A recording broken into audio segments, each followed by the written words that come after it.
Hello, it's Amy. I got a book in the mail today, and it is the first book ever put out by graphic publishers based out of Ottawa. They published books between about 1924 and 1931. They officially went bankrupt in 1932. And this is the very first book that came out under the imprint of graphic publishers. It's by an author named Gilbert Knox, but Gilbert Knox is in fact a pseudonym, a nom de plume, for author Madge Macbeth, who published a number of other books under her own name through graphic publishers. And I think the reason she went with a pseudonym is because it is a satire of Ottawa society, or so I've been told. It's called The Land of Afternoon, and this copy's a little bit dirty, and it's got, I don't even know what's up here. I can't quite tell whether it's paper or paint. I think it could be a mix of a white glue and paper, and I'm not sure why they're on two spots here, so God knows what happened with that. But I did know it was going to come with some spots on it. But apart from that, I quite like this image on the front board of the book. We have what looks like a man and a woman walking towards a sun.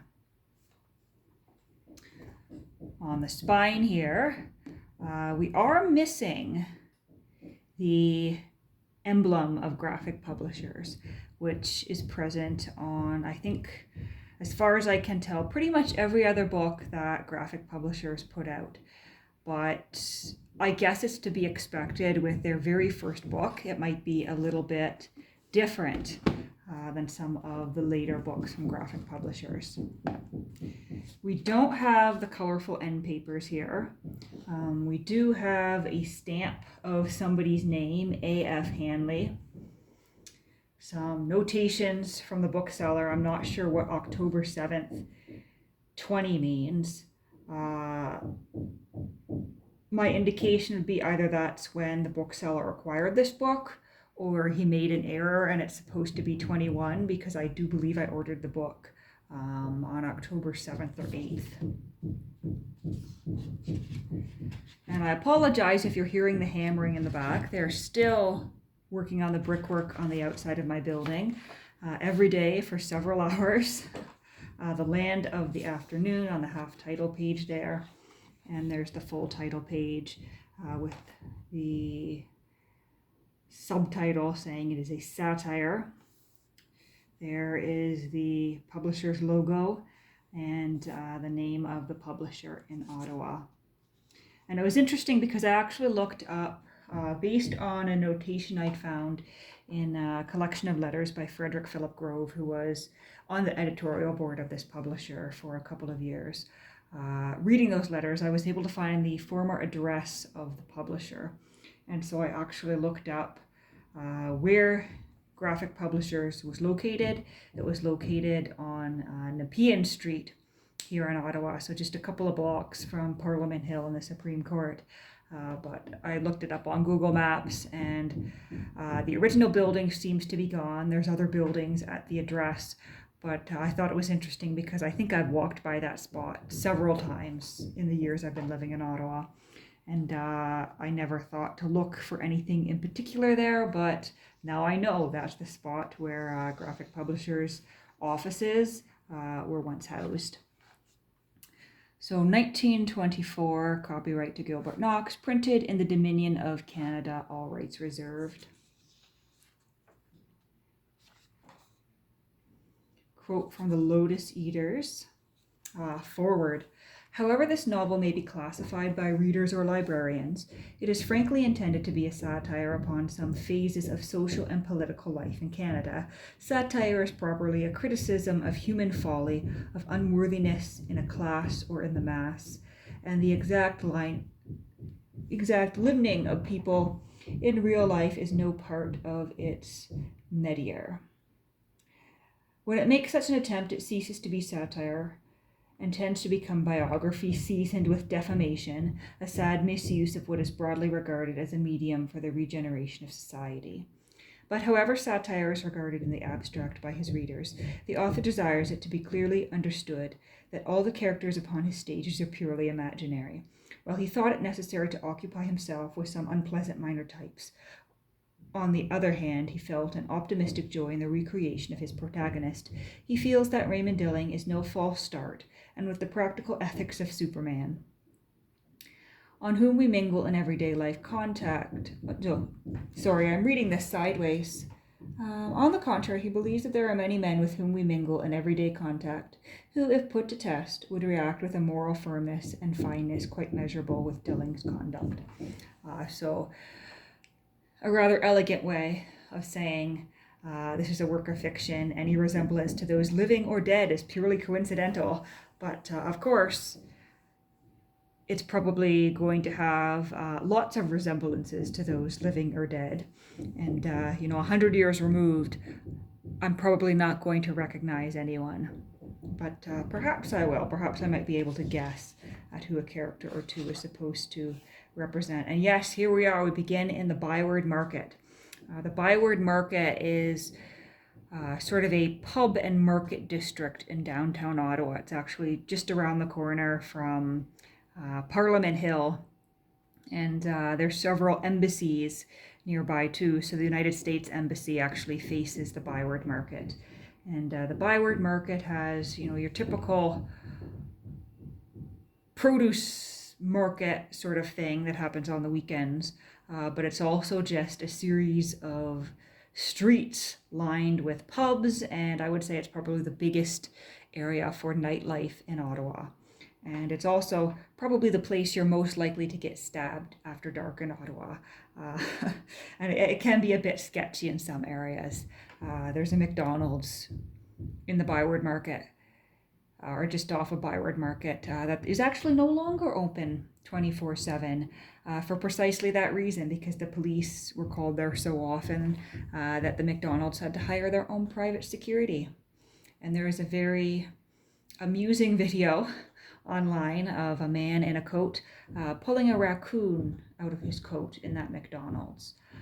So yes, the Byward Market is a very interesting location to begin with. And I do wonder what it was like, 100 years ago in the 1920s.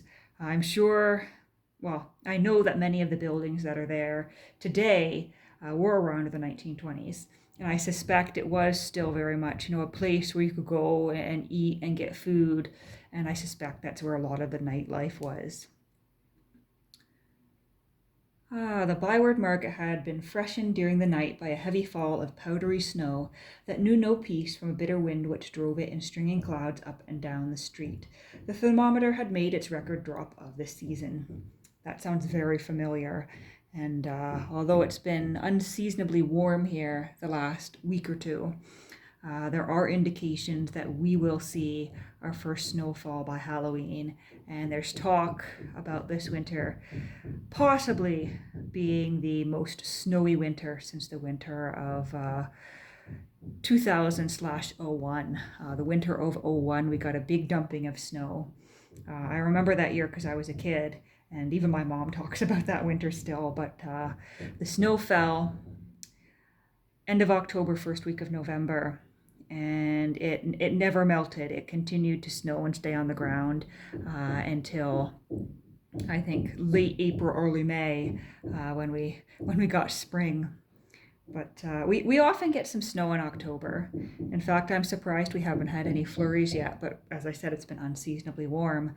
But usually when we get a bit of snow in late October, sometimes over the Thanksgiving weekend here in October, or in early November, it comes, but then we get a warm spell and it all melts again. And then in December, we get the real winter rolling in. But this could be one of those years where the snow comes early and the snow stays. And I have to say, I don't mind, because I think it's a little bit harder when the snow comes and goes in the fall, as opposed to when it just comes and stays, because then at least you've got one thing and you're used to it, and it's not as disgusting and muddy, and you don't have to worry as much about freezing rain and ice storms. But yes, this looks like quite a fun read. I am thinking as soon as I have my dinner here, I may very well settle down with this book because there's just something about reading a book that is set with familiar locations in a place that you've lived. And sometimes I wonder, is this what it's like to live in a city, like New York or London or Paris, that appears in books all the time and it's familiar and you read about it? Because for me, when I come across something like this, I'm like, oh my goodness, the Byward Market, I've been there. But yeah, what else do we have here? The paper is actually in great condition despite whatever the hell this is on the front. The text block and the paper isn't even yellowed, which is good to see. And I think this was the least expensive copy I found online that still included a seller supplied image. Unless I'm just buying, a cheap paperback, I never buy something where the seller hasn't supplied an image. But I wasn't willing to go, upwards of $70, $80 just to get a copy of this book. I think this was somewhere around like 20 or 30 and then a little bit of shipping, which is fine by me. So yes, a satirical novel. And I'll be interested to see why it's called The Land of the Afternoon. Maybe because people spend a lot of time out in the afternoon. There's all sorts of jokes about Ottawa. I wonder if it was joked about in the same way 100 years ago. But Ottawa, the city that fun forgot. Ottawa, the city where nothing good happens after 8 p.m. But yeah.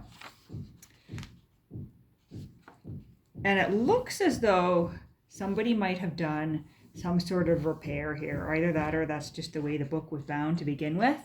But I've noticed you can sort of see this binder's tape or binder's linen or whatever in the spine here. So that's The Land of Afternoon, the very first title published by Graphic Publishers. And I am slowly building a little collection of Graphic Publishers. So I've got The Land of the Afternoon by Gilbert Knox. I've got Over the Gangplank to Spain by Madge Macbeth, which is the same author as this one. So Madge Macbeth is her name. This is the pseudonym Gilbert Knox. I have Madge Macbeth's novel Shackles. I have Out of the Wilderness, which is a collection of poetry by Wilson MacDonald, and I have Frederick Philip Groves' Search for America, which is what led me down this rabbit hole. So that's where I'm at today with Graphic Publishers.